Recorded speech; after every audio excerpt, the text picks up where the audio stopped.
Hi, hello, and welcome to this next edition of Tuesday Night Live. For those of you who are joining us again, Tuesday Night Live, as you know, is a fortnightly series of sessions that we do here at Kraftshala on marketing, sales, and careers, actually. To kick things off, I thought I'll show you guys something in the first couple of minutes as a fun thing before we really get into the session. This is essentially to sort of make sure that if anyone is delayed by 1 or 2 minutes, they don't sort of lose out on a lot. So what I'm going to do today in those 1 to 2 minutes is to show you a campaign that came out last month. It's a campaign from a brand that you would recognize fairly well. It's a fun campaign,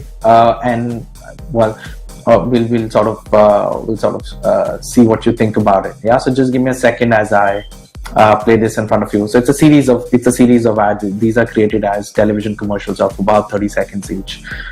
Have fun. दीदी DTH recharge कर दो ना।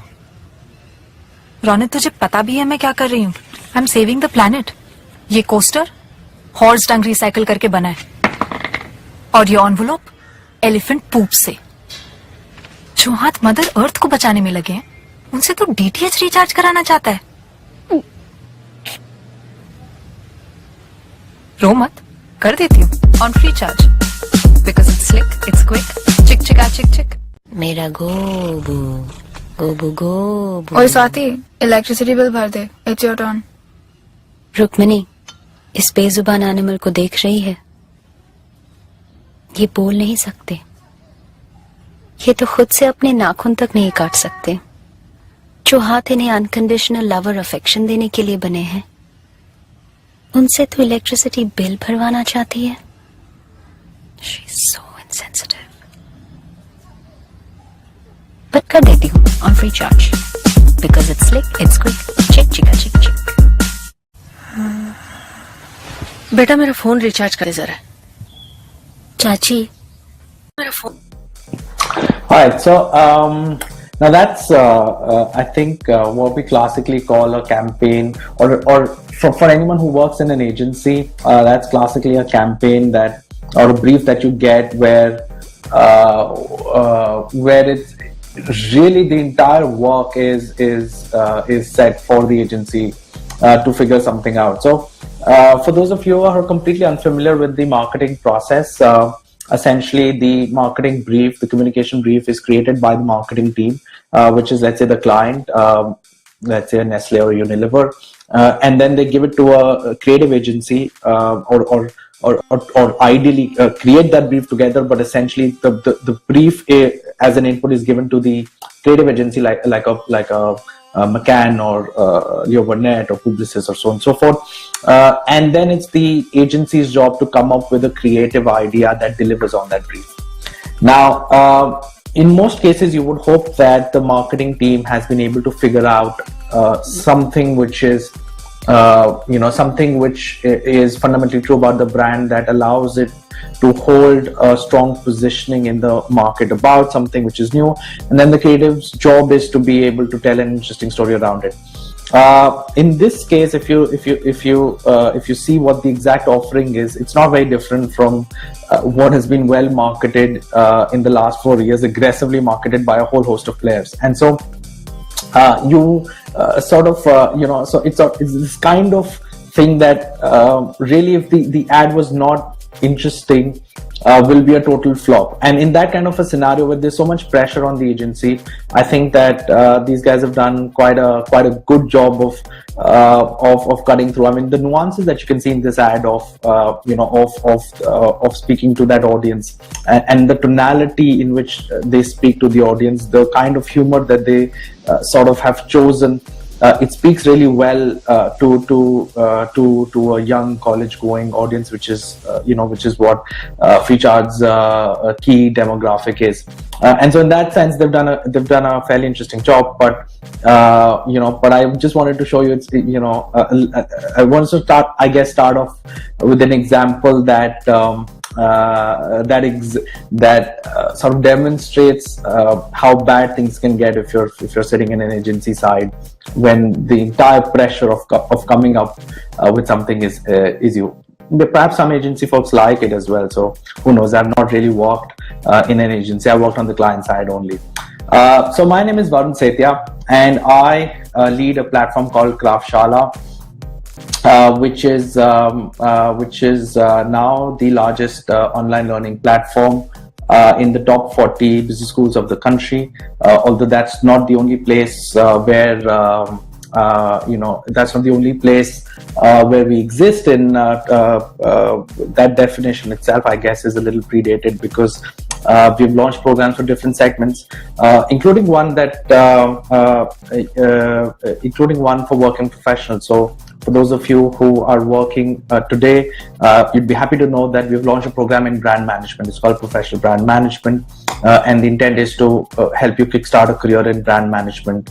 Reverse marketing is a term that I coined 3 years ago to describe this process of decoding ads in order to learn more about how the marketing process works. That's the way that I learned marketing. So when I used to work in Nestle, my first boss took me through we used to do these learning sessions where he took me through some of the work that he had done, some of the work that he had observed in, and that's the way that marketers have gotten good at their craft over the last few decades, right? And so I thought that this is possibly something which is still not, which is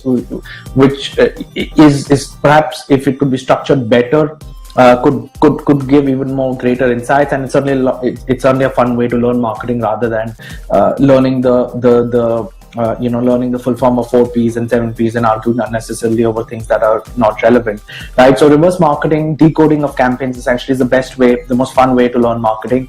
But what I've also realized over these last few years is discussing ads is very complicated. And the reason that it is complicated is essentially because people always evaluate ads from their own personal context, right? So for example, I show you an ad and I ask you what you think about it. As a marketeer or as an aspiring marketeer, you should be evaluating that ad as a target audience would evaluate it, right? But that's not how we normally do it, right? We just evaluate as whether we personally liked it or not. And that's a really, really bad way to sort of go about this process. And that's why making ads, making ads is a different process altogether. Still the same bias holds, but discussing ads is a really, really sort of can get a very complicated process, because people just don't sort of understand the fact, and that includes me. So when I'm saying people, that means me as well. It's hard for all of us to understand an ad in the context in which it was intended, right? And there is always our internal bias which comes in, right? And so you've come for this session, try and as open-minded as you can. There is no doubt that you'll bring your own filter into this, and that's fine. But try and sort of, before you look at an ad, try and sort of get into the process of sort of coming from the target audience's point of view, and not from specifically your point of view. And obviously an implication of that is that you need to figure out who the target audience is, which is where something that we'll come to. And then finally, these are not the best ads of 2018 by any imagination. I don't think such a thing exists. This is not the Cannes, award show, and I don't think those award shows are in any ways relevant, as I guess to most people who work in the industry. But the reason I chose them is that these ads are instructive, and specifically, I've chosen ads that I think have captured a core trend or principle really well, right? So I sort of refrain from using the word trend, because I don't think I don't think marketing is necessarily about capturing trends. I think that's part of the equation about capturing cultural trends, but really, I mean, it's about coming good on very core principles which have existed for a long period of time, and one of those principles actually is sort of staying relevant to the cultural context and the context in which you're operating in today. But certainly, I've picked ads that I think represent at least one part of the analysis really well.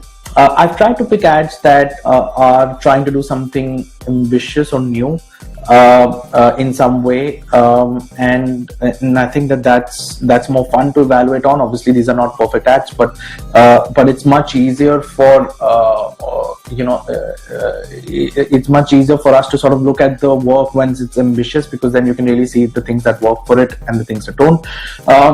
And then obviously I have picked ads that I personally like, and that is my filter into this, right? So as I said, all of us suffer through that thing. So all of these communications are things that I've liked, and so therefore they form part of the list.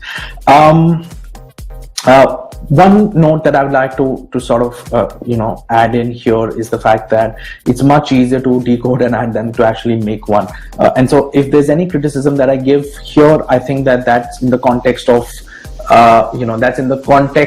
me having great appreciation for the kind of work that they've pulled out, even if the entire analysis is critical, simply because the truth is that, as I said, I mean, it's much more complicated to make something from scratch than to sort of sit here on an armchair and sort of criticize it. But such is our job. My job is to help you understand how these why these commercials work and how they could have done better, and so on and so forth. And so in the spirit of that, let's begin the process. All right, so the first thing that I want to talk about in 2018 is the concept of money. Specifically, it tends to run out if you keep spending it. So what has happened over these last let's say 5 to 7 years has been, there have been a number of products which have been launched with the intent to essentially capture market share, and in that attempt to capture market share, there's been a whole host of money which has been spilled, both from classical brand building initiatives as well as discounting in particular. So you take the classical example of e-commerce. They've spent a lot of money in order to acquire users, right? And now the time for payback has well and truly begun. Perhaps for Flipkart, it began a little bit in end of 2016-17, but they really, once that once the Walmart monies had come in, I guess they've really sort of gone overboard this year as well. And in fact, I read an article today in the Quint which predicted, or this is the exact thing that they said, that I think it was some professor in Stern School of Business who had written this, who said that the acquisition of Flipkart for Walmart was it was a facelift for a person who needs a surgery, something in that context. It was a really stupid article, to be honest, because it compared companies to human beings, and so as companies mature, and so as human beings mature, as companies mature, it's a very, very incorrect way to look at a company, to be honest. But there's no doubt that there is a concern in terms of how much money these brands have spent, especially on discounts, in order to capture market share. And so as these brands mature, the intent is to sort of get your existing users to start spending more money on your platform, right? So Flipkart has had to do it, Uber has had to do it, Amazon has been doing it very well also for the last some time. And in that regard, let me show you the campaign that Flipkart launched some time ago to kick off our session.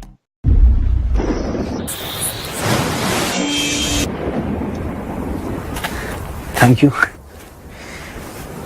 Sir. एक बात कहूं, मैंने आज तक आपकी as का climber नहीं देखा। कुछ साल पहले तक मैंने भी अपने आप को यहां नहीं देखा था।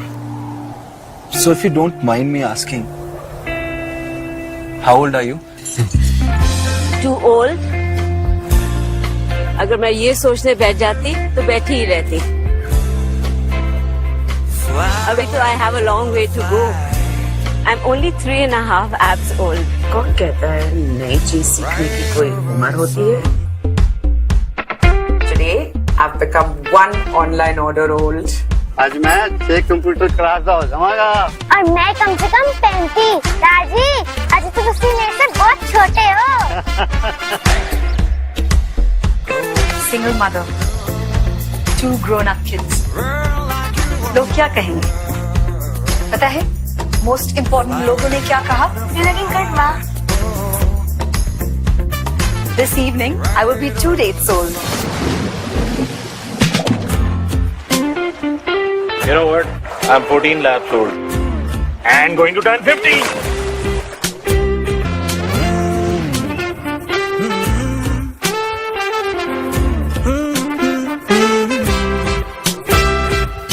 You're only 11 lessons old. देख के पता नहीं चलता ना। Of course.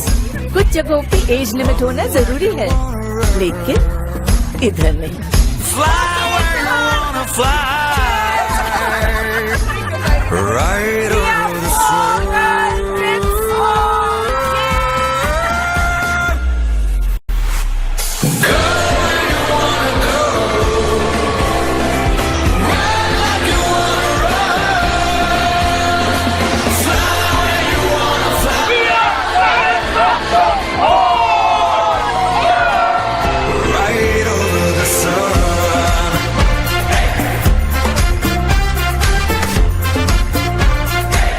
So, how old are you? I'm 5. 5 expeditions old.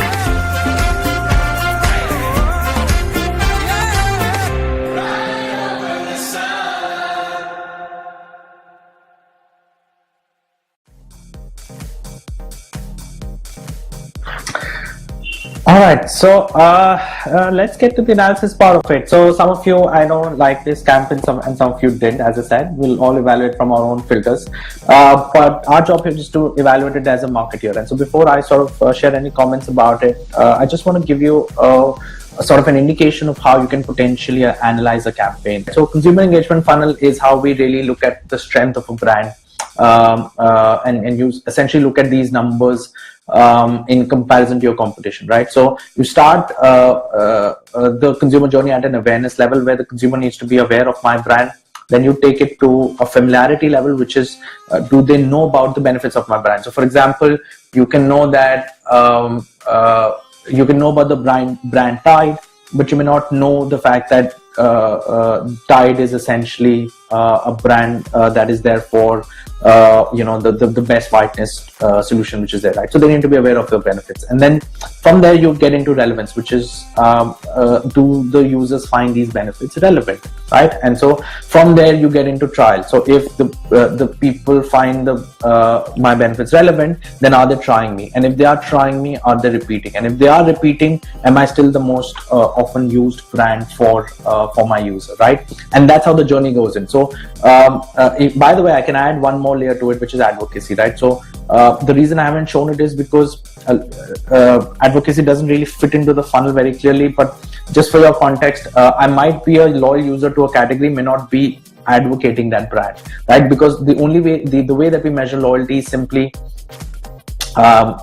by the most often used brand. So in a given category, is this brand the most often used brand for a user like me? But that doesn't necessarily mean that I'm advocating that brand to my friends, family, etc. So that's a slightly different concept. Now, in this scenario, if you really look at it, Flipkart and Amazon have been sort of neck and neck with each other, and so therefore one way to analyze the previous campaign is to sort of also look at it in the context of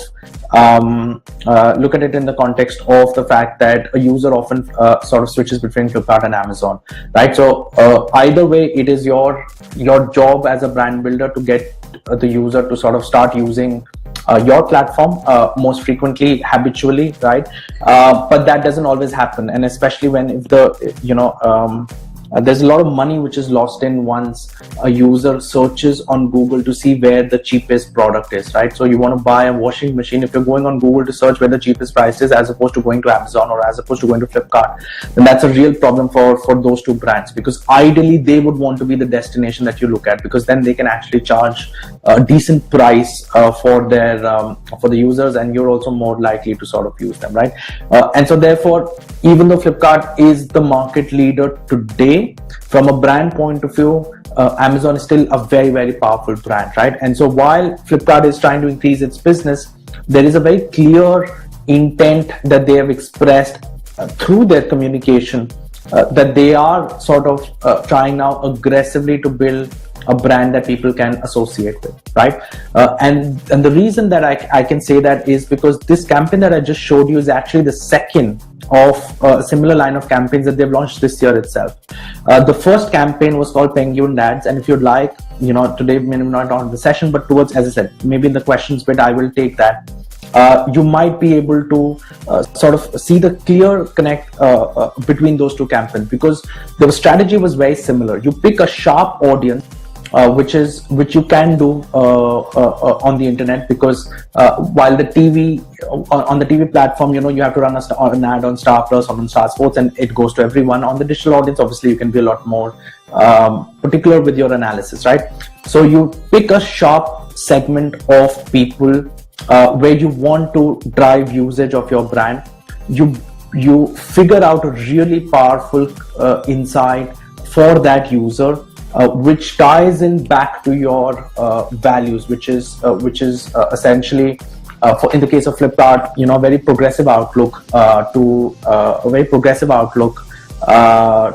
the world, right? So the Flipkart brand, essentially, if I talk about their purpose and essence, this is a brand that essentially says that they have evolved the way India has evolved in the last 11 years, right? So as India has become more progressive, so they're also tending to sort of imbibe that progressivism in every way, right? So the Penguin Dad campaigns is all about these dads who are actively involved in the upbringing of their children, right? In taking care of the daily needs of their very young children, right? That's where the Penguin Dad campaign is all about, right? And this kind of a campaign, which is based on this insight that a lot of old people or people who are in that maturity stage, they tend to hold back from doing things simply because of appropriateness, for lack of a better word. Because they deem that people around them, especially young people around them, don't deem that behavior appropriate. And so therefore they hold back from it, right? And so that's the tension that the brand has really sort of captured very well, because at one level, every human being has a certain level of intent, inspiration, has a certain level of what is need to try out new things, to have fun, to pursue a hobby, and so on and so forth. There is that pushback that comes in when they think about how people around them will perceive them, right? And it is that insight that the brand is trying to address, saying that there is a new way to look at this, and which is to forget the fact that age is even relevant, right? Because the only thing that matters is how much you want to do and how frequently you've done that particular thing. So you sort of reframe that age question to become irrelevant. One of the challenges that a brand manager faces once they're addressing an audience like this is that they start to lose relevance with a younger audience sometimes. I don't think that has happened here at all. I think the fact that they've come up with an insight that is, I guess, resonates at some level with a different set of audiences is very clearly true here. I think most of you would have liked this campaign. But the other thing also is the fact that they've done these little things, which is, they actually showed youngsters also doing not age appropriate things. So doing things which are perhaps for a slightly older age themselves, right? So they've sort of tried to take that age is just a number concept in not just, for an audience which is much older, but also for a younger audience as well. So it's an interesting way to sort of manage that perspective. All right, so let's get to the next campaign. But before I do, I just want to show you another campaign which was broadly in the same, which is broadly fighting a similar battle in terms of getting users to build preference for itself or loyalty for itself instead of sort of choosing the cheapest alternative. It's an app that almost all of you would have used this year. Have a look.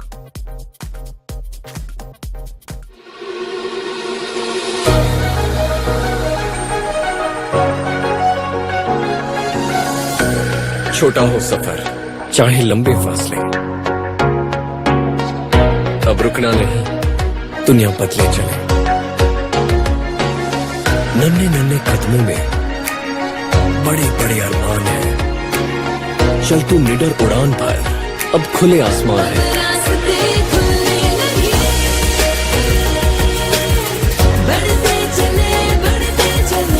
बैठे बैठे जिंदगी में होता नहीं कुछ भी। चट्टानों को चीरती चलती नदी ही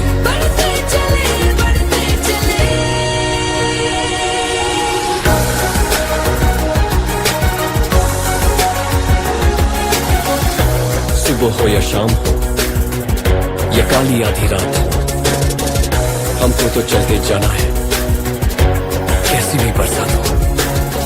तेरे वादों की सड़क, चल तू बेधड़क निडर, इरादों की है रोशनी, तो आसा हर सफर।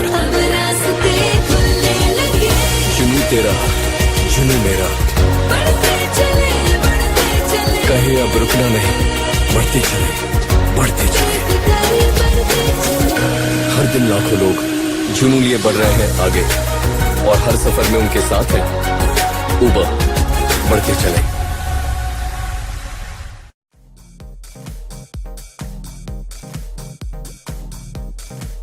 All right, so a similar context here in terms of Uber wanting to sort of getting users habituated to not checking the fares on both apps or using a fare comparison app like Exigo, but just sort of trying to get users to sort of to sort of get users to use the Uber app. And I mean, there are lots of interesting insights. So if you're a Kraftshala student, I've analyzed this ad. In fact, it was given as an assignment to you earlier this year. But what a lovely choice for a celeb. I think that's the thing. I mean, there is no one who represents this intent to keep moving forward and not be held back by any obstacles. In this case, the context being the obstacle that the lack of mobility presented people, right? But the other interesting insight that I think which is true for this ad is essentially about the fact that there is a certain level of aspiration that people have always associated cars with, and that's true for India as it is for the global market. And I just sort of get this sense that that's something that Uber is very sort of cognizant of, in that that people should associate the replacement to cars as Uber is as something which is of a certain prestige, and I'm not sure if they've sort of done that by accident or done that by intent, but I certainly would imagine that would be a very useful goal for them to have.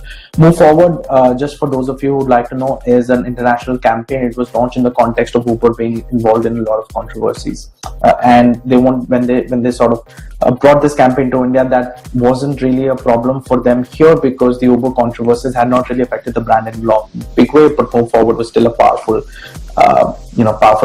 platform to build a campaign in. All right. One question that I've taken here, Amit has asked essentially, isn't this campaign he was talking about the Flipkart campaign, isn't it too long? And the answer is, the campaign is too long. I think almost all brands have now, ever since the constraint of TV has been lifted from brand builders, they've started building these massively long campaigns, sometimes unnecessarily, right? So let me take you back to 2015. So I used to manage a Maggie brand, and we would spend tens and sometimes hundreds of crores in a campaign as media monies, just paying the different TV channels in order to run this campaign, and every second counted, right? And so therefore we would always be aggressively pushing the agency to create a campaign which was really short. And you went overboard with it, right? Because sometimes you would not get the story out, right? So a 15-second would perhaps be too short a time, right? To sort of run it, and you'd always have that tension. In the age of digital, because you're not constrained by the second ages, I think people have just taken too much luxury with it, and there are a lot of campaigns for which there is absolutely no reason for them to be so long, except that they are. And so people sort of have sort of I think have gone the other way here. What I'm showing you is the longer version. That's something that you'll have to keep in mind. So the brand might have chosen to run a shorter campaign. Certainly, if you've seen the Uber campaign digitally as well, they've always used the shorter 30-seconder in much higher frequencies than the longer 1.5 minute that I just showed you. So it's not as if the brand is necessarily sort of always playing the longer version, but it helps to look at the longer version once you're analyzing it, because then you can see the full story in its context.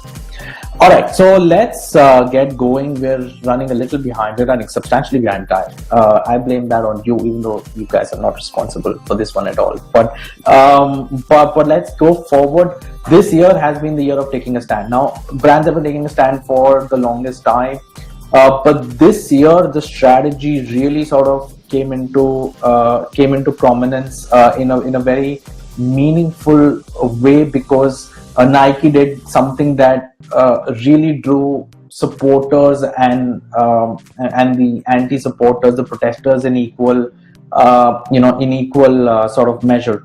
And Nike, this was a campaign. Obviously, that's not an India campaign, so I'm not going to analyze this particular campaign. But I would strongly urge you, as marketing enthusiasts, to actually go out and look at the context of this campaign, because I don't think another mainstream brand had taken a call like this before. There are other brands which have taken. So Ben & Jerry's, the ice cream brand, if you've known about it, it's now acquired by Unilever. They've taken a very progressive political stand since its foundation. But no mainstream general brand had taken such a strongly politically charged opinion. And so in equal measure, Nike drew love and hate from both aisles in the US. But if sales is a measure to go by, that sale measure went up, and that's not surprising at all. I think the abiding lesson from the age of Trump, from the age of Kim Kardashian, and now from the age of Nike's Colin Kaepernick campaign is the fact that the only way that you're going to be able to delight certain users is by taking a stand and in turn accepting that you're going to be hated by certain users. As long as you have love coming in from some places, that love will push a fair amount of traction for you, whether it's in the political arena or in the commercial arena. Right, so it's love that really matters. So just as people were burning Nike shoes, there were others who just went out and bought something precisely because they took a stand. Every show, every daily news, nightly comedy show, everyone sort of covered this event. They got in a lot of publicity. Obviously, it's a front page thing and so on and so forth. But that's on the US side. I'm going to pick a brand here to show you a campaign which has been taking a stand for at least, I would say now 4 years, since 2015. This is their latest campaign. Have a look.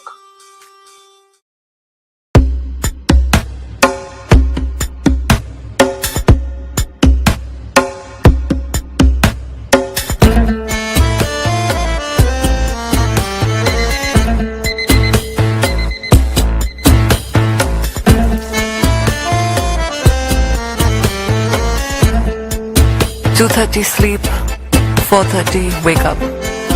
Dark circles are your only makeup.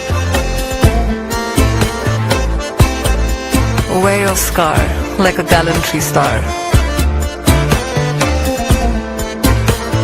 Your bruised fingers are the talk of the nation.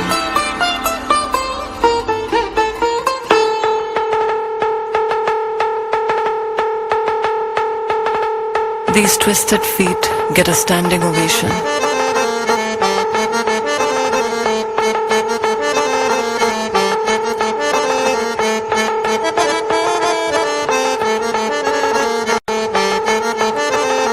Look at your belly, so beautifully adorned. Out of these marks, human race is born.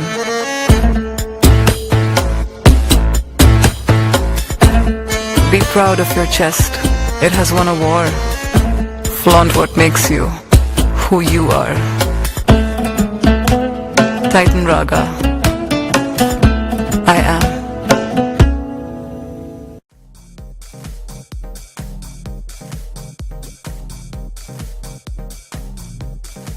Alright, so Titan Raga is one of my favorite brands. It's not a brand that I use because it's intended for women. So just to be clear on that. But it's a beautiful set of communication that they've launched in. And they've been in the news consistently for the last 3 years. A little bit of background on this. So Raga actually was in 2015. Here's the essence of their repositioning. So Raga was actually Raga means beauty in Sanskrit, and amongst other things. I mean, that's a probably a slightly simplified version of the meaning there. But they were essentially sort of beginning to lose preference amongst younger users, and that was the essence of their campaign. And so when they were trying to reposition it, they obviously wanted to go to the users that were still using them in that younger audience, right? And they tried to profile these users, and essentially once they profiled these users, they discovered some things about them which were fairly interesting. And one of the key segments that emerged amongst their existing set of users were these. If I remember the exact framing, it was alpha females. Yeah, and so these were young, ambitious, hardworking women who were confident in their own identity, and that confidence was essentially coming from what they had already started. What they're already sort of faced. So their bullseye audience actually were these women who had come from smaller towns where their lives were much more regulated, and they had sort of transcended that into a larger town life, a metro life, where they were making these new choices which ran contrary to of what expectations were of them by their families and extended families and so on and so forth. But they were confident in their own skin and were happy to make those choices and were aggressively trying to sort of come as equals to men in our society. That was the background to it, and so therefore the brand sort of launched the first campaign, saw traction from it, and went on to sort of launch repeated campaigns, breaking stereotypes and celebrating the feminist movement, that the Indian version of the feminist movement as represented by these very real Indian women, right? And the best way to sort of analyze the Raga campaigns is to look at it in the cultural context of what is driving feminist conversations in a particular year, or has been driving conversations over the last few months, and then interpret that through the lenses of the brand, right? And so they've gone over the concept of marriages, they've gone over the concept of careers. If you remember that Titan Raga ad of that was I think Kiran was the name of the, again, it's an ad that I am happy to show you at the end if there is time. But this particular campaign stems from this increasing positive body positive body movement that has been going on in India, as it has been going on around the world in terms of celebrating your beauty. They tend to shock you a little bit. They tend to sort of really break stereotypes, even in the choice of actors they take and so on and so forth, right? So if you remember an ad that they launched which celebrated second marriage of a woman, the actor that they chosen there was actually not this very fair Indian classical Indian face that you would find, this person was very fair. She was actually fairly dark, which is representative of our country. And in this case, just those bruises, those scars, they're very unnerving to watch. And so therefore, I don't think anyone really feels happy. That's not the emotion that you get from watching this campaign. But you see the confidence that these women are resonating, and that sort of, if you do have that kind of philosophy in life that connects with you really well. I think one of the big stereotypes that they've broken here is sort of the showing of not just these scars and all, but the woman and sort of that they had showing the flat-chested women and asking her to sort of just be proud of who you are as yourself. That is I think something which if you're going through that context, or if you believe that to be a core goal of yours, as a core political goal, core philosophy in life, then that's something that really connects really, really well with you. And so they're a women jewelry brand, and they don't need to sort of talk about their products. They don't need a lot of functional benefits to come in at all here. It's all on the emotional side, but the way that they play it, I think, is pretty fantastic. So this is a brand that you would not have thought you would see in this communication.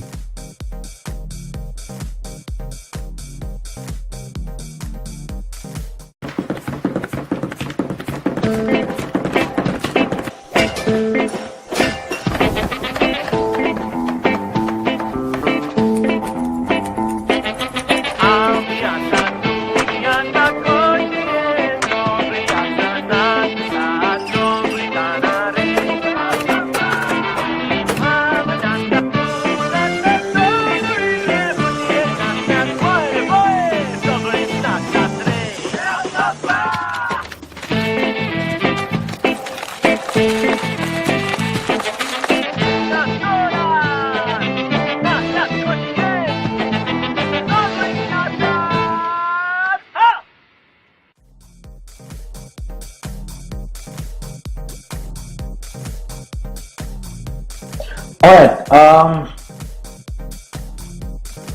Now, sorry. The reason that I showed this ad, I mean, it's a very, very effective communication because they've just sort of put on, they've just sort of used one benefit and sort of really harped in on that. Let me show you guys actually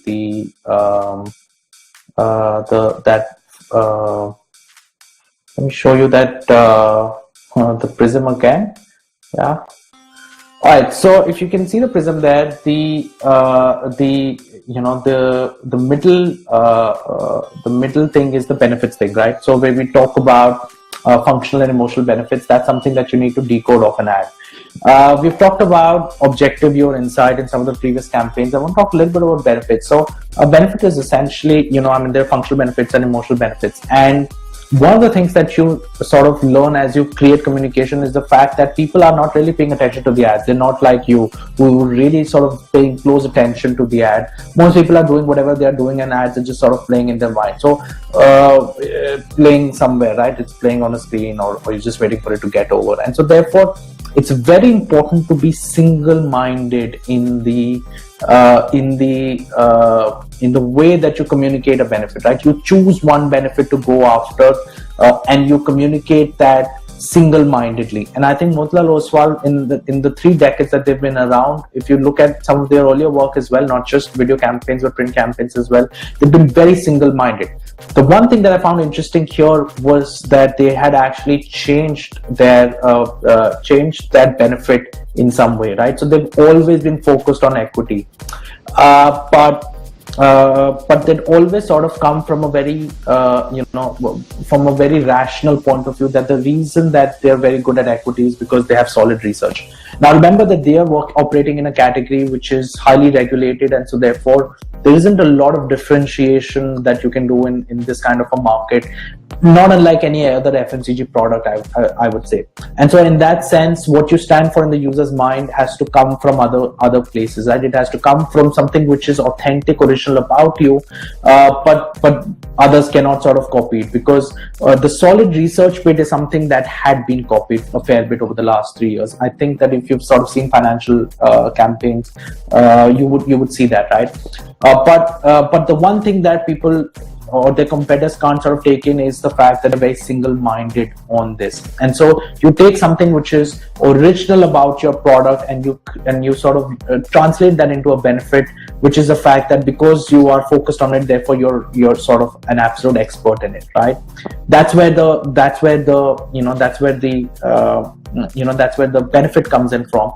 And in order to back up that benefit, you need something which is called a reason to believe, which is the Gyan bit that you're saying then. So if you're questioning what does Gyan mean, it essentially refers to reason to believe. So you communicate a benefit to the user, but any person will ask, what is the reason that I should believe that your brand has that benefit? In this case, what is clearly an apparent benefit is the fact that they've been around for 3 decades and this is what they've been focused on. So that's a very clear reason to believe that the reason that we are the absolute experts is because that we've been around and we've been focused on this for the last 3 decades, and that's why we are the absolute experts, right? And they've used that in the communication. But if you actually meet some of their advisors and all, which is where communication is happening, you would find that they would use other things as well, right? So for example, one of the things that I know of is the fact that all of Motilal Oswal's own, so the founders and the family's own investments also happen through this fund. That's a very, very big thing, because what that tells you is that they fundamentally believe in their approach so much that their own wealth and their own on their own investments and savings are exactly tied to the company's funds. And as a investor, that gives me a lot of confidence that these people, because they have their own self-interest in mind, will also look out for my interest, right? That's a very, very strong reason to believe that comes in, right? So if you see why Gyan is mentioned so big in that analysis, there are 2 reasons for that. One is I needed to make a Vibgyor, and therefore there was G and Y coming in here. But the other reason is the fact that if you don't have a strong reason to believe, communication tends to sort of give a very momentary blip, whereas all the communication that I'm showing you right now, these are all long-term communication that are actually going to show in effects years down the line, right? It's not a discounting kind of thing where it will show results only this year. All right. Once again, I think let me just sort of make one more point before I go into the next piece here. All right, we've really exceeded time. I apologize for that. So I'm going to show you one more campaign, which is fun, and then we'll sort of get to the questions there. But one final point I'll make on this particular campaign is the continued fragmentation that we're seeing across categories. So there, as new categories and as new subcategories become large, they become their own categories which are there, and so brands tend to sort of become dominant in those subcategories, right? That's a trend which will continue to happen for a long piece of time. Sometimes I think we get confused by some very prominent categories, let's say e-commerce, which are dominated primarily by two players, and think that actually the number of brands in this, from a consumer point of view, are decreasing because these two behemoths are there. But actually, if you really look at aggregate consumer products, the constant move is towards fragmentation, right? Because there are certain, at least from a brand point of view, there is fragmentation. So even if the ownership might get sort of consolidated a little bit because of these economies of scale, the fact that there are going to be more brands tomorrow than they are today is a given fact, right? So you take a brand like Kraftshala as well, right? We've chosen to focus entirely on marketing and sales training. And what that does do is make us stronger in that department than any other player, even globally for that matter, right? But what happens is that by doing that, we sort of expand the list of brands that is available in our space, right? And so therefore, that's something which will continue, right? FMCG, you're seeing this in a huge way, right? So there are a lot of local brands which compete at par now with international brands, and now those local brands are getting sort of disrupted through more local brands which are sharply targeted. So one of these TNLs will get in one of those brands, Momsco, perhaps in January, but that's something which is an ongoing trend. All right, let's get. Oh, we have this one as well. This is again something which I don't think you would have expected to see in this presentation. Let's see what you make out of this one.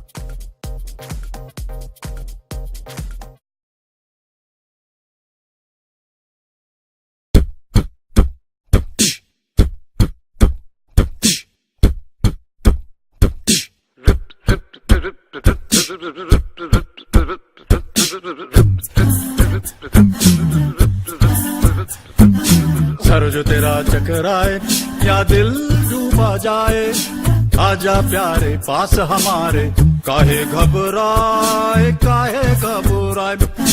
Sir जो तेरा चकराए या दिल डूबा जाए, आजा प्यारे पास हमारे, काहे घबराए खेल मेरा है मुस्की मुस्की मुस्की मुस्की, गंज रहे ना खुशकी, जिसके सर पर हाथ फिरा दूं चमके किस्मत उसकी।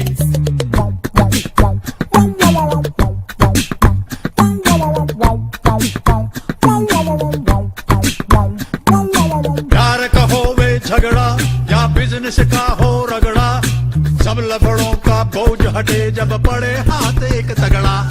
सुन सुन सुन अरे बेटा सुन, इस चंपी में बड़े बड़े गुण, लाख दुखों की एक दवा है, क्यों ना आजमा आए, काहे घबराए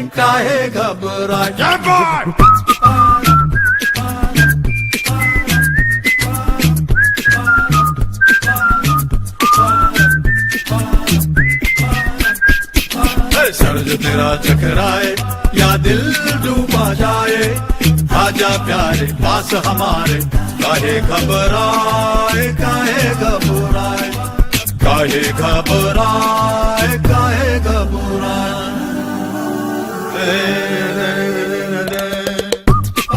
इसी तरह 25 सालों से नवरत्न तेल की चंपी दे रही है ठंडी ठंडी मजेदार राहत। नवरत्न तेल, ठंडा ठंडा cool cool.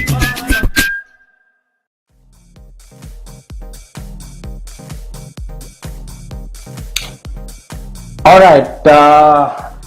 Navratna Tel, how many of you have heard the brand and how many of you had not seen an ad in a long time? I wish I could get you to raise your hand.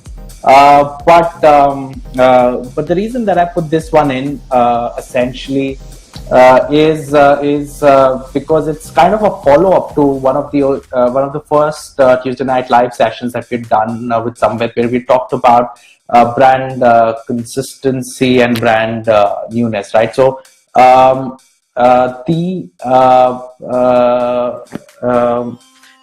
of the things that a brand has to sort of struggle with is creating what are called brand smashables, which is something that the moment that you sort of see that particular item, it could be a color, it could be a shape, it could be music, as it is in this case, you remember what brand it is, right?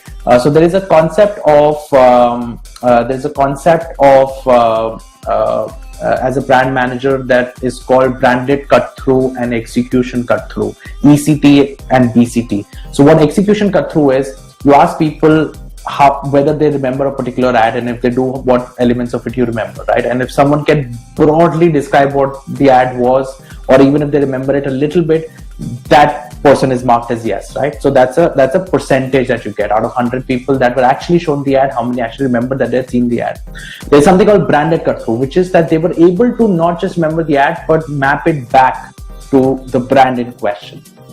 Those numbers, you would be shocked at how bad they are. Even for a good campaign, branded cut-throughs do not reach double digits, which means out of not just people who haven't seen it, but people who have seen it, not even 10% are able to remember it, right? That this was a campaign that was there and that this was about this brand, right? And so therefore, building in these consistent elements of the brand are really important from a long-term point of view. Now, let's say that you need to build in some consistent elements. The problem happens in terms of how do you stay relevant in the user's mind, right? People get bored out of this stuff, right? I mean, Sagar got bored of it in 30 seconds, even once they were watching a new campaign altogether, right? That's the reality of it. That we all, we're all looking for new content, and this is far more new content which is available, right? And so I found this one interesting because it comes from a house of brands, the Imami Group, which is not known for using a lot of innovation in their campaigns. There is this great statement that I remember hearing, which was, I remember the name of the founder, I forget the name of the founder right now, but basically what he had said was, if you want to market a product, get a great celeb, get a catchy ad, and just sort of go with it, right? So there was Shah Rukh Khan, which is fair and handsome, and now Amitabh Bachchan on a whole range of Imami products, right? But the choice of the Capella, which is an art form which is fairly new in the way that it has been used. So basically, all the sounds that you heard, if it's not clear, all the sounds that you heard were all created using body parts. So there was no actual musical instruments that were there. Capella has been around for a few years. It became popular on this YouTube again. But that's an interesting way to refresh an old campaign, right? So you have a celeb, you have the same old Imami formula, but you have this new element which is sort of refreshed the entire thing. And there are a couple of other things that they really talked about as well. So so let me exactly read this. I noted it down in one of my notes here. Yes, so they claim that this is the world's first song that actually relaxes you. So they say that it has embedded binaural beats, a unique audio frequency that relaxes people from stress. The best part about this song, and I'm just quoting them here, the best part about the song is that each time people hear it, they actually feel relaxed. Fantastic. So I don't know if that worked for you. I'm certainly very relaxed here in the Kraftshala office. But there you go, in terms of the refreshment of how do you stay consistent while still sort of churning out new content for your users. That's one of the things.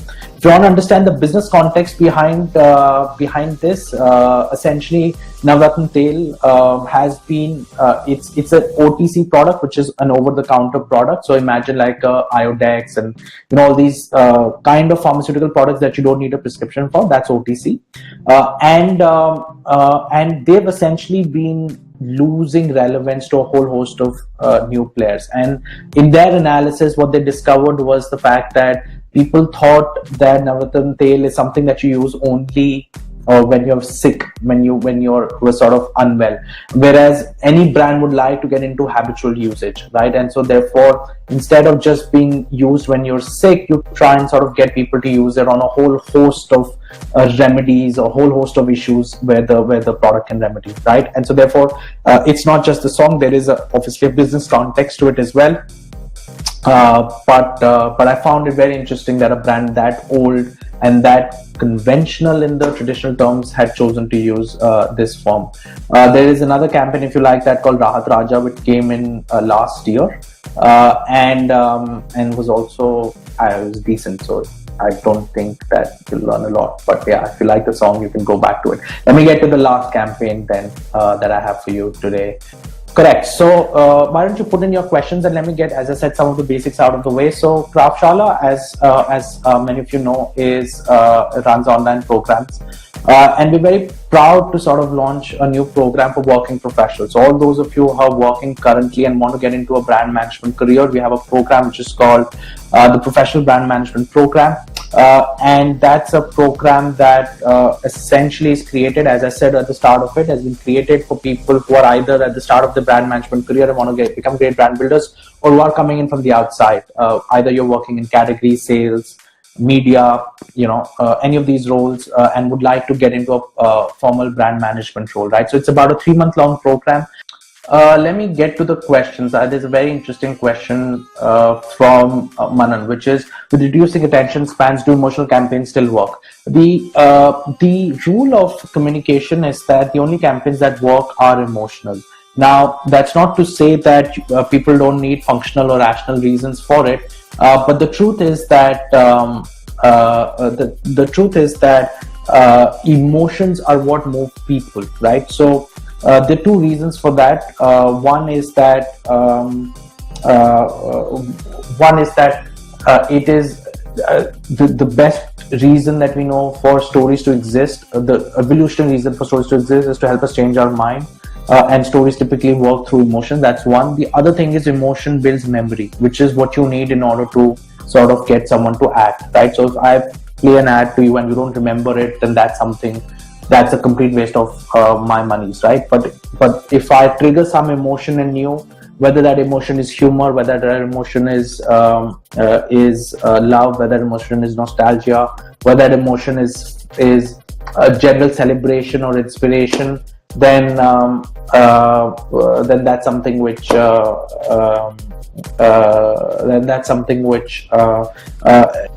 builds memory, and that's something which, because it builds memory, it triggers a change, right? So emotion is the only thing that moves. So I would go to the contrary and say that because attention spans or no attention spans, that has nothing to do with the fact that emotions is what captures the kick. So think about it this way, right? Instead of showing you an ad for 1 minute, I showed you 3-minute ads. So instead of showing you an ad for 30 seconds or 1 minute, I can just repeat my brand and what it does 30 times in that 1 minute, right? I can just say Navratan Tel Thanda Thanda Bolo, Navratan Tel Thanda Thanda Bolo, Navratan Tel Thanda Thanda, right? And some brands have tried that as well, believe it or not. But the thing is that people tune out that kind of stuff, right? No one's interested in hearing about it. So actually, attention spans or no attention spans, you need to involve the user, which is that you need to tell interesting stories and weave in your brand in them.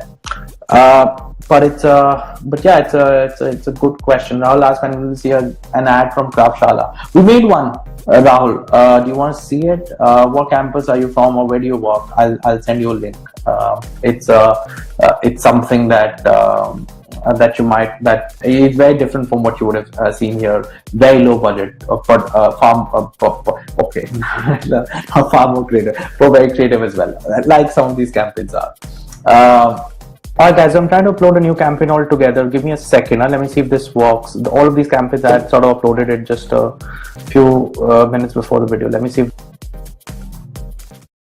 The Chinese calendar said this was the year of the snake, but it wasn't. Sorry, snake. It was the year of the you. Think of all you've done. Think of all you've accomplished. Think about March. Something happened in March. I don't know what, but you know. You were the one who did it. It was your year. You're the one who made another human being. You're the one who hasn't slept in months and who's walking around like a zombie. Like a big, happy zombie. You're the one who got married, who found that one person, one out of like 7 billion who you're meant to be with. One! That's like what spies can do. And they have facial recognition technology, and all you had is a new shirt, but you did it. You're the one who bought a house, or got a new job, or went on that business trip to Des Moines and bonded with your coworkers in Des Moines, like really bonded with your coworkers in Des Moines, and still pulled off the 7 a.m. presentation. You're the one who gave your favorite shirt to charity. You loved that shirt, but you gave it to someone else who needed it. Yeah, your wife made you, but you did it. You did a lot this year. Nobody knows that better than you. So we think you can answer questions about the things you did. Simple questions like, did you get married? Did you have a baby? Did you buy a house? That's what taxes are, a recap. The story of your year. And that's why we make the tools we make. That's why we do everything we do. Because we think you should be the one to tell that story. We think you're the best person to do your taxes. Intuit TurboTax. It's amazing what you're capable of.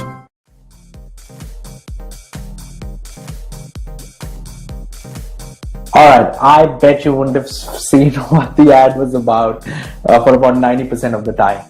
It's a fantastic commercial, and the reason that I showed it to you is because I was making the point that any functional benefit can be laid up to an emotional one, as long as you have a great insight, right? So think about it this way.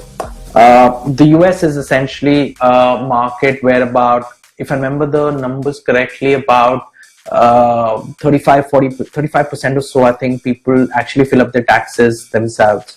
And then there are others who don't fill it up. And the reason that they don't fill it, the others sort of use some kind of a professional to fill up their taxes is because they think that they will leave some money at the table. They'll end up making a mistake, and they'll end up losing money. And so they spend the money on a professional. TurboTax offers tax software that allows you to file your own taxes, right? And so therefore they're trying to grow that pie. Now, what is their product? What is their product attribute here? It's a clean, intuitive software, right? So that's a product benefit, right? What is the functional benefit that a user gets out of that product attribute? The functional benefit is, as you can see from this ad, it's a very breezy, easy way to file taxes, right? It makes it an absolute breezy affair to file taxes, right? That's the functional benefit. Now, they could have launched an ad which was just sort of telling me, oh, how easy we make it for you to filing up taxes.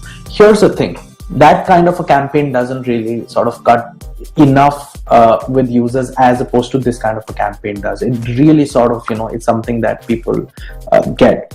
And that's a principle that all great marketing companies know, that people respond to things which are expressed in their life terms, right? So the way that you reach from a functional benefit to the way that you reach from a functional benefit to an emotional benefit is through an insight. And if that insight is a category level insight, it doesn't work as well as if it is a life level insight. So what is the difference between a category level and life level insight? Category level insight is when I have an issue or a tension with respect to the product or the category, right? So I have an issue with how painful it is to fill up taxes. That's a category level insight. But if I can figure a very relevant life insight which my brand could potentially be addressing, that tends to work really well, and that allows me to layer up the emotional benefit in a different direction than what you would have thought, right? So what is the insight that they've been able to really tap into here? The insight is it's a human truth that we all love telling our own story, right? We all love to tell our story. And so therefore, if I can frame filling up taxes as a way to just tell a story of my life of the last year, then that doesn't sound like a very painful process altogether, right? And so therefore, then TurboTax is not just a software which is a clean, intuitive software or makes taxes filing breezy, but it helps me tell the story of my life through the filing of these taxes, right? And that's something that gives me the confidence as well that I'm not going to make a mistake. If I can live a life which is as complicated as the one that I did, then I can certainly file a few taxes which are essentially telling me the story of my life. Now, how they came up with that is something I don't know, and I hope some of you go out and sort of create that work, which I can show to future generations of marketers. But that's the skill there, right? I can articulate, I can probably hypothesize as to how they would have come up with it. They would have come up through user interaction. So there is something called ethnography, where we actually meet users of our products and we sort of see how they are how they're leading their lives and how they're interacting with our products. But you spend an entire day, sometimes days, with your users to understand their life, and something somewhere clicks in, and that's really what the marketing journey is all about. It's not a straight line always, at least the brand building aspects of it. Amit asks, is it necessary to have the ad concept to be something relatable to the product? Of late, there have been campaigns which are more focused on the emotional messages. One which I remember is the Wix campaign about transgenders, and as a society, we must open up to them and accept them as part of the society. So it's a good question. It's again in the range of what are the kind of messages that people can really come up with.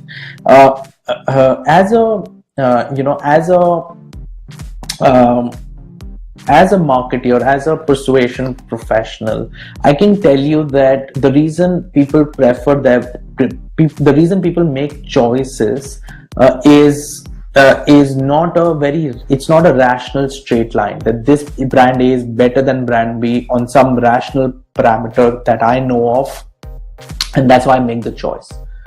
Our best understanding is that people make a choice and then rationalize it, and that process is happening subconsciously. So people are not even aware that they first made the choice and then they rationalized it. So if you ask people, why did you choose brand A, they will give you a rational reason. They'll never say what is probably true, which is that I just like this brand, and so therefore that liking drives in some ways that choice. Now, having said all of this, there are obvious realities that cannot be hidden. So if your brand sucks, if your product sucks, it's gonna suck, and there's gonna be no story that's gonna save you. But in absence of there being a lot of differentiation, there is a great opportunity to build liking or preference for your brand, which will lead to sales over a period of time, right? Now, the best way to think about it is, or the ideal place to get to is if not only does your product have a distinct competitive advantage, but is also something which is distinctly sort of remembered by users from a personality, from a purpose, from a communication point of view. Not a lot of brands are able to get that, right? So you take the example of Wix. Doesn't have any kind of product superiority. As a layperson, I don't really remember any clear product superiority that Wix has over its competitors. And so in that context, then it opens up to, so if I can't get my users to like me only on the back of my product, then what are the stories that I can layer on top of this product that people can like? The best example, the most well-known and effective example of this is the Raga chair campaign, right? Where the emotional benefit has almost nothing to do with the product, right? Just as TurboTax, the emotional benefit is almost nothing to do with the product per se, but there is a connection that you are able to draw based on a very, very valuable user insight. That may not be the case in the Wix communication. So just as an outsider, I don't remember the communication per se, but just as an outsider, it seems to be, the transgender issue has been taken up by other brands as well. And so it depends on how they've executed it. But just on the face of it, it seems like it's a little bit of a stretch. And if it is a little bit of a stretch, then it may not be an effective campaign. But as a strategy, if you get it right, it works better than if you just go the functional route. Aditya's micro content versus rich content, isn't it creating a divide in the consumer segments too? Are brands choosing one of those as per the target that they want to reach out to? It's another very good question. So the brand chooses the content that the user is digesting. So if my user, so think about it, let's say we are back in early 2000s, let's say we're sitting in 2001, the media channels are TV, radio and print, right? Those are the three channels which are there. If my users are seeing a lot of TV, I will go TV. If they are seeing both TV as well as a little bit of radio, I'll do a little bit of radio. If they are seeing all three, I'll do all three. Yeah. Obviously, I will keep some basic media principles in mind. So one of the media principles says that, or let me rephrase before I even give you the principle. The goal of media planning is to get the best ROI. So media is all about money. So I told you the Maggie example, right? I invest 50 crores. I want to get enough sale which offsets that money and then gives me a little bit of profit on top of it, right? And so media is all about return on investment.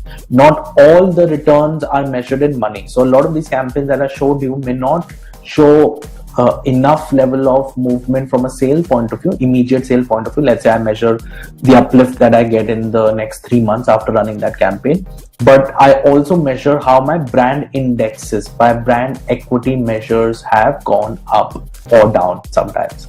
So I have to also estimate the return, not just from the money point of view, but also from the brand metrics point of view. So that's the goal of media planning.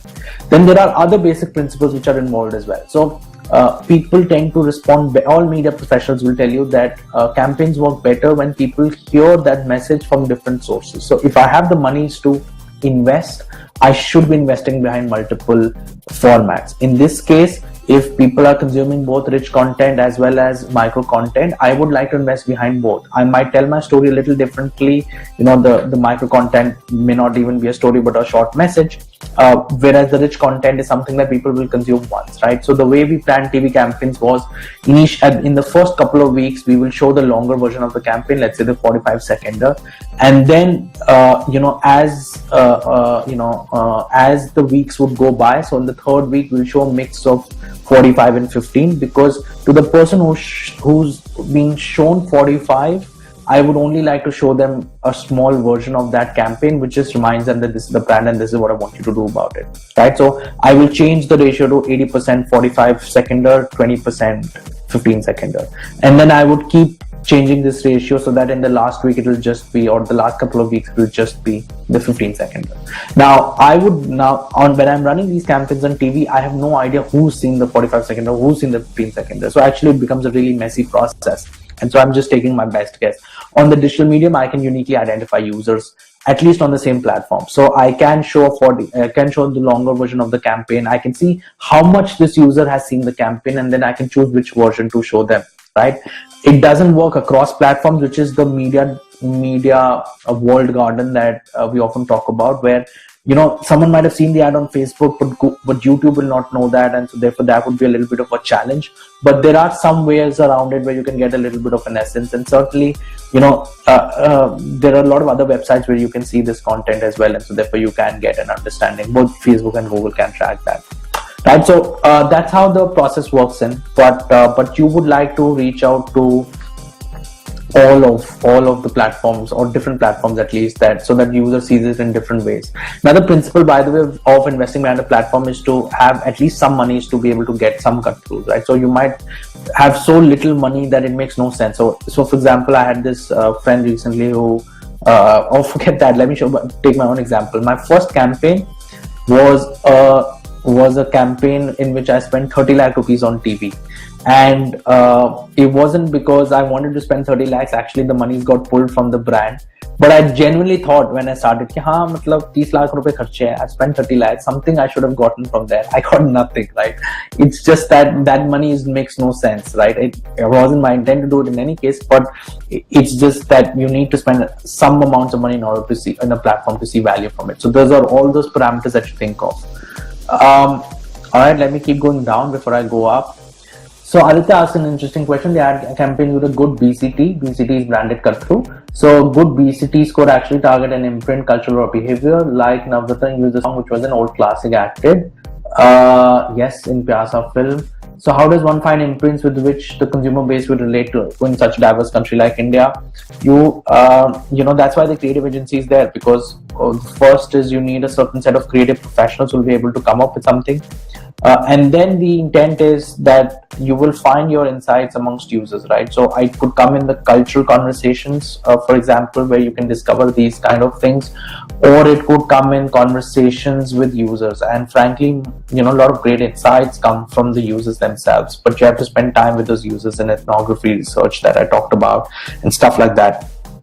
You can also get insights from wherever your consumers are interacting. So you can, if you are, for example, a food brand, you should be going to Chef at Large Facebook page where people post in all kinds of questions and they're just interacting with each other about what to do with recipes and what are the problems that they're solving and what are they cooking. And like if you're a food recipe kind of a brand, like a food prep brand, you must go on that Facebook, right? You can find great insights on the reviews that people leave on the Play Store and App Store. So there are anywhere that your consumers are interacting, you should be able to get something from there. What is your take on the crazy number of celebs Flipkart got on board for the big billion day this year? They have a lot of money and they're spending it. I think their costs have really gone up, but they seem to have a lot of money. I don't like, it depends on how they use it and how much money they have. It's impossible for an outsider to really comment on this aspect of their strategy. It depends on how much money they're playing with. But yeah, celebs work in the country. So if it works for them, good luck for them. The e-com category is a habitual category. So Amazon, I think, really knows this well. So if you see their campus, I think in the initial years, Amazon was fantastic with their communication in particular. So 2015 and 16, when they really grasped those market shares from Flipkart, I think a large part of it had to do with not just the money that they spent. Flipkart also had monies, but also the communication that they had. If there is a user who's habituated to one platform, they tend to sort of just go to that platform to discover. That's the goal. And so if you can establish yourself as a habit, then you can get disproportionate returns over a period of time. And the e-com category in India is just getting started. It is very small compared to what it's going to be, right? China is a great example. Look at where China has gone. So in that sense, the monies are still going to be spent in, but it depends on what is the war chest that they have, right? Can they really outspend Amazon at this rate for a long time is the question. If they end up spending everything for just this year's numbers, it's a bad strategy. If they have the monies, then it might well work. Vivek is asking me an interview question here, which I really like. If you have to create an ad for Kraftshala, who would your preferred celeb be and why? Kraftshala is an education brand, and it's a brand that essentially works when people trust it as a credible name. And if you look at the context of education in India, education is a very trust deficit category, right? So people are not used to private educations being of repute, which is very different from the US, for example, where Harvard, Stanford, Yale, these are all private institutions. They make money and they sit on hundreds of billions of dollars, not hundreds, but billions of dollars of monies which they've accumulated, right? In India, our best institutions by reputation are all the IITs and IIMs and all of these institutions. So people are suspicious, right? And there are good reason to be suspicious because a lot of educators in India are fly-by-night operators, right? You look at the colleges in India, forget the good colleges that are there on the top. You look at the masses, there are, I think, 5,000 MBA colleges which are there. A large part of them at the bottom, there are hardly buildings which are there, and the quality of education which is given, and all of them are private institutions. And so therefore in India, people in general are trust deficit, and then education in there specifically trust deficit. And so for us, a celeb might actually be a great idea if I could afford one.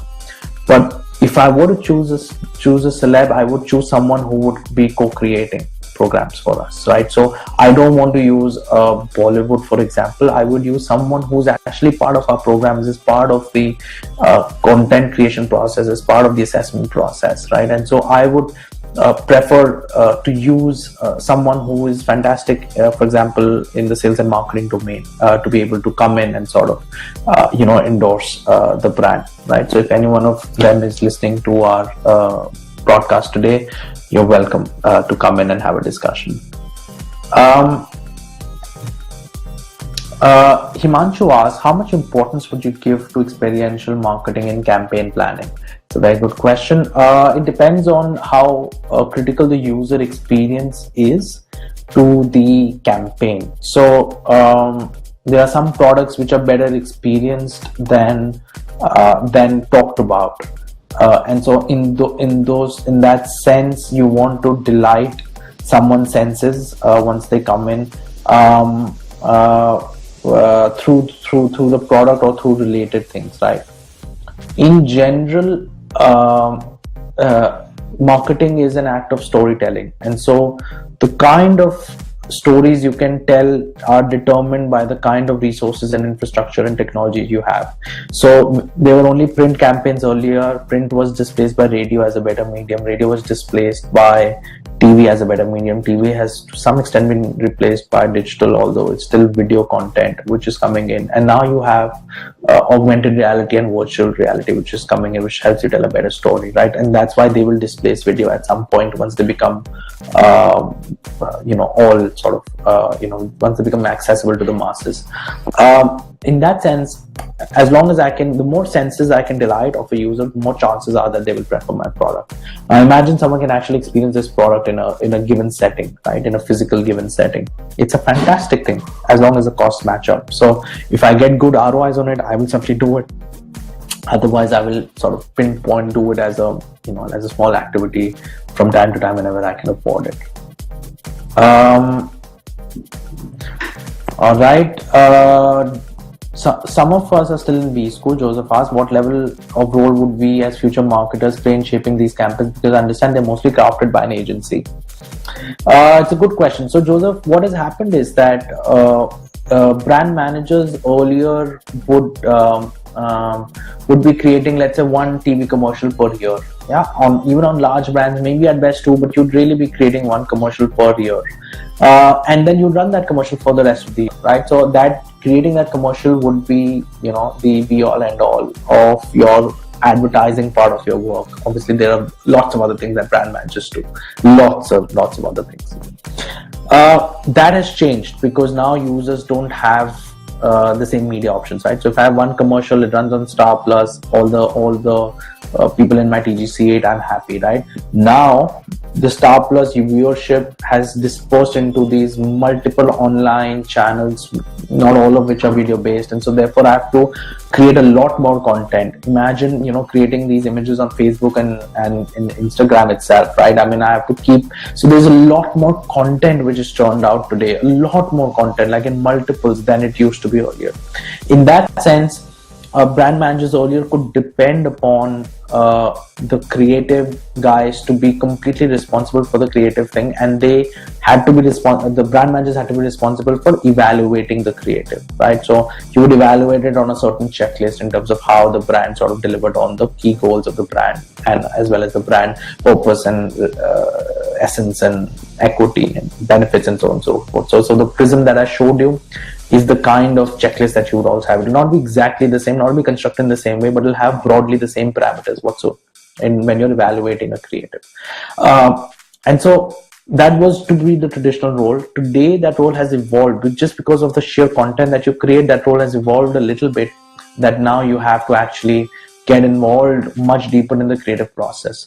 Also because, because people can now skip ads very easily. If the story is not very good, then you can't force people to watch it, just like you could force people to watch a 30-seconder or 15-seconder. It's not that easy. It's much more expensive and people are just not used to sort of being forced to watch campaigns, right? YouTube has just changed that behavior completely.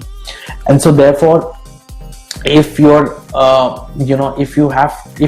entire success of the brand is dependent on the creative process, then you better be good at this stuff yourself. The best part about all of this is that almost everyone is creative in certain aspects, right? And the truth is that that people really sort of they become brand managers and become creative sometimes, right? If the infrastructure, if the people around them allow them to become creative, right? But if you protect yourself from that infrastructure, you can fundamentally become a lot more good at coming up with ideas of this kind, especially once you get very used to sort of your users and what they like and dislike and so on and so forth. It's a very good question, Joseph. So you will probably do a lot more than what, let's say, brand managers 10 years ago were doing. Did Byju's do a good job at choosing SRK then? It's not the same category. Byju's first celeb was Byju himself. The whole brand has been built on Byju. So if you read about Byju's, you will always hear stories of the founder. That tends to be true of all education brands, I guess. Udacity has been built on Sebastian Thrun, and a lot of, all of us have gone to these IT coaching classes which were built by these founding educators who really made their name. And so therefore, I think that till that level, they were certainly well sorted. The SRK thing is, I don't see anything fundamentally wrong with it. I think the campaign has evolved to be a better campaign from the first one that they did to the second one. But as an ambassador, it's not a bad choice. Is it something which Shah Rukh was uniquely capable of doing? The answer is no. So they could have picked any big name that they could have afforded, who was credible, and they could have probably gotten equal mileage out of it. So, Irfan, for example, was taken up by Simply Learn. I thought that was an interesting choice. I think that there was something which the brand had sort of thought a little bit about. One interesting brand choice that I saw this year was, I don't know if what is it called? The Yum chips that were sponsored, that got Virat Kohli as their ambassador. I thought that was a fantastic choice because these are these healthy baked chips that you're selling. Virat is on record saying that he does not endorse cola drinks because of their health effects, and he's by far the fittest player. Fitness is something which is very core to the Virat brand, and then to get that kind of a ambassador, and they did really nicely. So they had these real PR stories coming in before they launched the campaign, saying that Virat has been found eating chips and all. Too Yum, I think is the brand, if I remember correctly. So there are these stories where Virat has been caught eating chips and all of that before they launched the campaign. I know people bought into it. Like, I certainly sort of could see that there is a campaign which is flowing through. But then they launched it, and the whole campaign was how people were discussing how Virat is eating chips and all, and then he says, no, these are healthy chips, and so on and so forth. And that level, I think the Virat is an excellent choice. So in that context, it's not the SRK and Byju's thing. I don't see any problems with it, but it's they could have chosen any other brand as well, and it would have worked equally well for them. And that brings me to the end of this discussion. Thank you very much. The next TNL is something which I plan to do in a couple of weeks. So Tuesday Night Live is a fortnightly session, and I'm going to do it myself, the next TNL as well, right? So that's going to be about another brand building topic, and we're going to do another part of breaking. If any of you noticed, this was Breaking Ads Part 1. That's what it showed in the title. I'm surprised nobody asked me that question. Why does it say Part 1? There was this movie which had come in where Sabhi Hota Hai Part 2, but there was no ever a Part 1 to it. There's a Part 2 to this. I'll decide over the next few days when that will be there. But in any case, the next TNL will happen in a couple of weeks from now. Until then, I'll sort of hope you guys have fun. Take care.